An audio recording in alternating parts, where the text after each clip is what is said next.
Lisa, Daddy got you cake. Yay!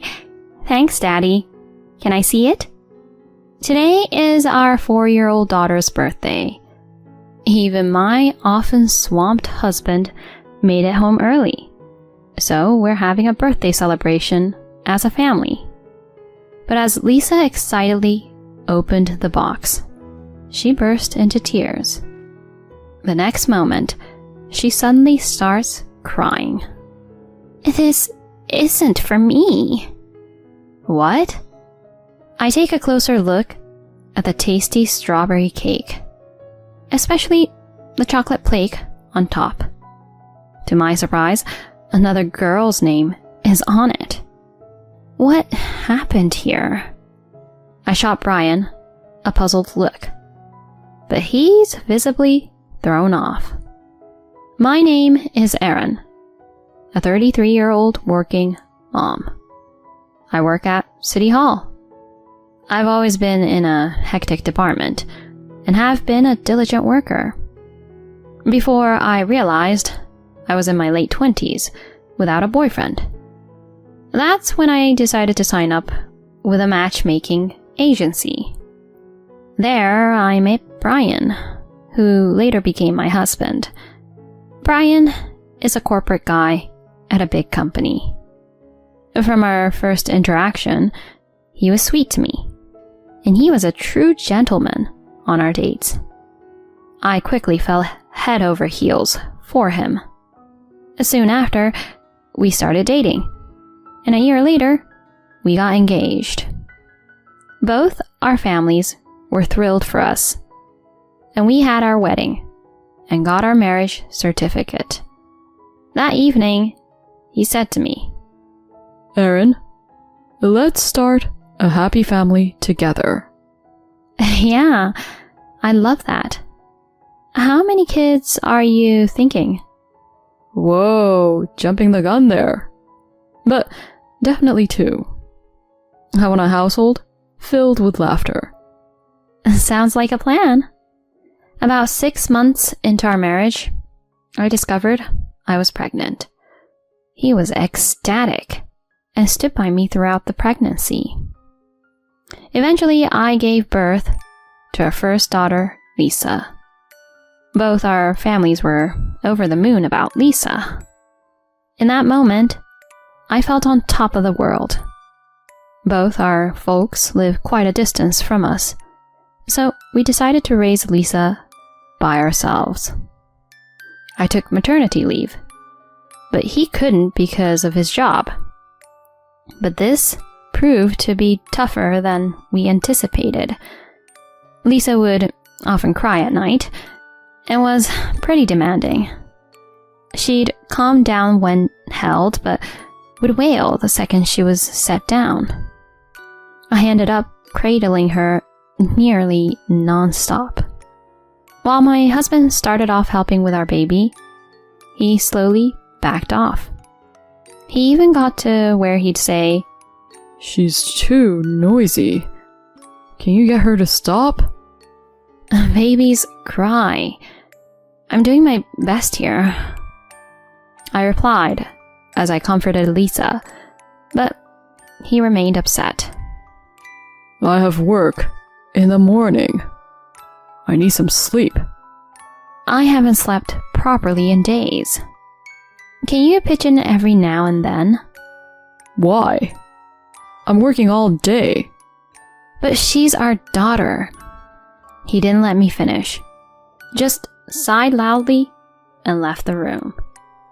I had read in parenting articles that it's common for couples to clash when dealing with a new baby. I foolishly thought we'd be the exception. I never dreamed our relationship would get this tense. While dealing with our relationship issues, I faced the immediate challenges of motherhood. A year after her birth, Lisa was still a handful at night, and I was close to my wit's end. While I absolutely adore her, the sleep deprivation and lack of personal time wore me out. Brian barely chipped in with Lisa, leaving me to shoulder most of the parenting. After 2 years of maternity leave, I came to a decision.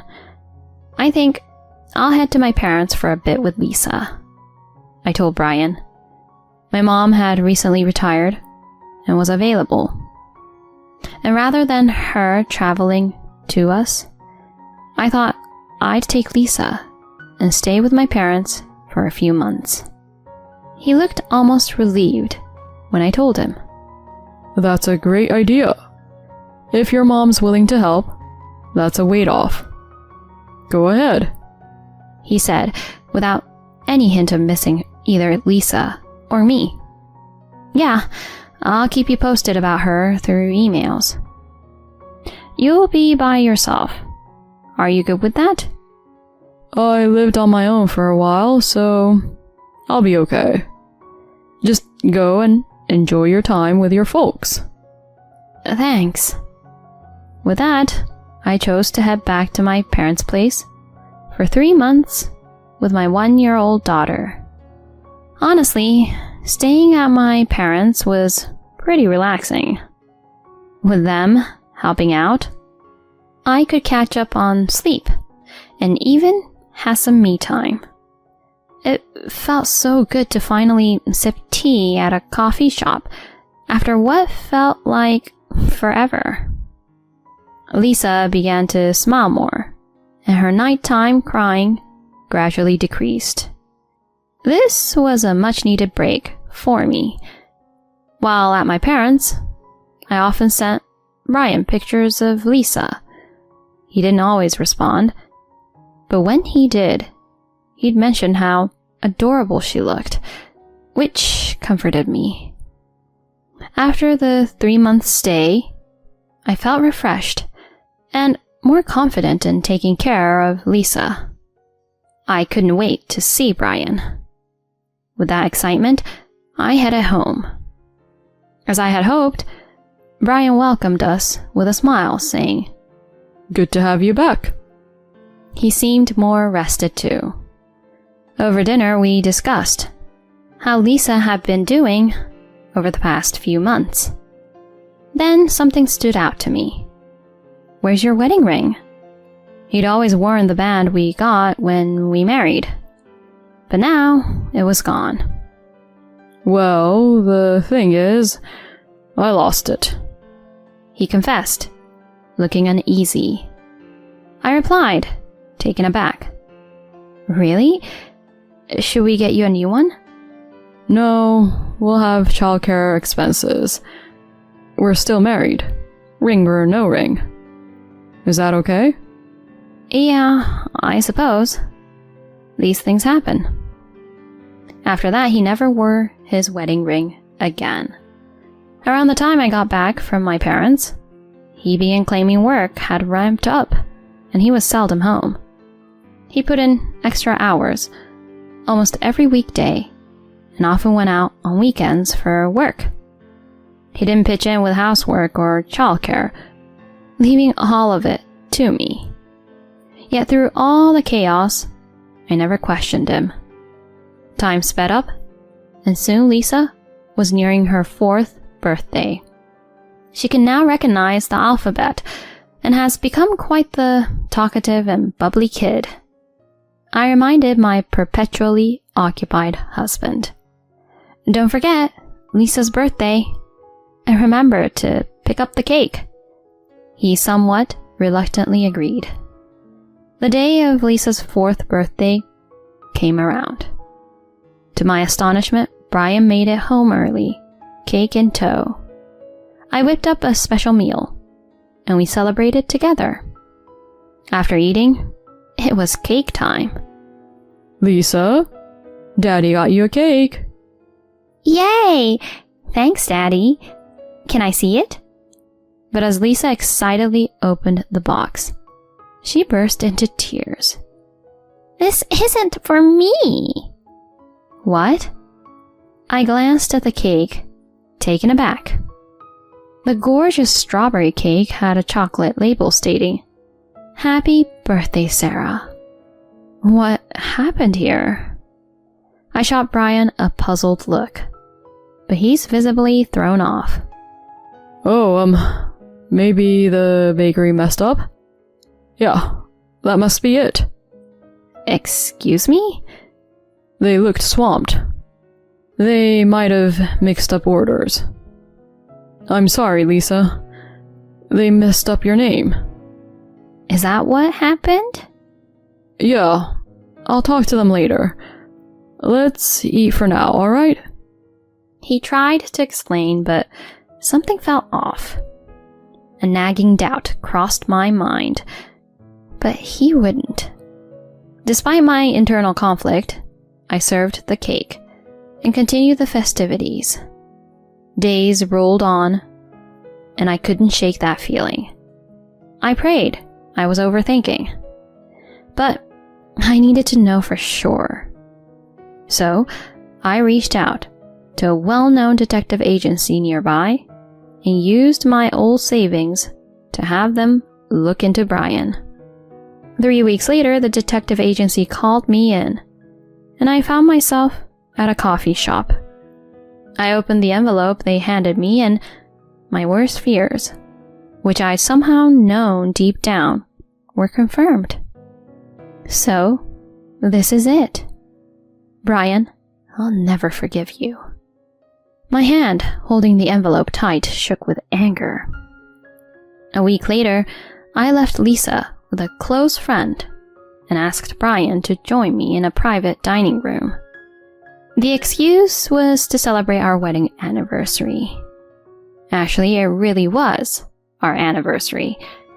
When he showed up a bit late, I gestured for him to sit across from me. Wow, it's been ages since it's been just the two of us for dinner. Here's to our anniversary, he said, trying to keep things light as he raised his wine glass. I responded, Hold on, we need to talk about something first. What's going on? Care to explain this? I spread out photos on the table, which showed him at a family diner with a woman I didn't recognize and a young girl, around 5 years old. There was also a picture of him going into what looked like their house. What are these? Why do you have them? I hired a detective. This woman is Jennifer. The little girl is Sarah. The same name on the cake for Lisa's birthday. You guys look pretty happy. Almost like a family. What's the deal here? He shifted uncomfortably in his seat. Listen, aren't you jumping to conclusions? Jennifer is my boss's younger sister. Your boss's? Yeah, his sister. You know, she's like a friend. She's a single mom and was having a tough time. So, I was just being a listening ear. Given my relationship with my boss, I couldn't just brush her off. He started to make flimsy excuses. I sighed and shot off a quick text to someone. See? You're just getting the wrong idea. The cake mix-up? Sarah's birthday was just around the corner. So, I got confused. He kept talking. But then, the door to our private room swung open. What the? He looked up, stunned. There, standing in the doorway, was the woman from the photos, Jennifer. Thanks for coming, Jennifer. She nodded slightly and took a seat next to me. When I got the report from the detective, I had also learned about her and decided to reach out. She stared coldly at Brian. So, I'm your boss's sister, huh? That's not our relationship if I remember correctly. You were just listening to me? How could you spin it that way? We were clearly involved. You even stepped in as a father figure for Sarah. She shot Brian a fierce look, and he went pale. Jennifer had been wary when I first approached her as Brian's wife. But as we chatted, she pieced together the truth and was deeply upset. apologizing many times. She's a single mom, raising her 5-year-old Sarah. Their relationship started when he randomly approached her on the street. When I asked about when they met, it lined up with when I was away and when he started being out more. She had no clue he was married, especially since he never wore a wedding ring. He had been sweet to her and her daughter, even hinting at the possibility of marriage. Brian looked at me, his face pale and filled with panic. "We're on to you.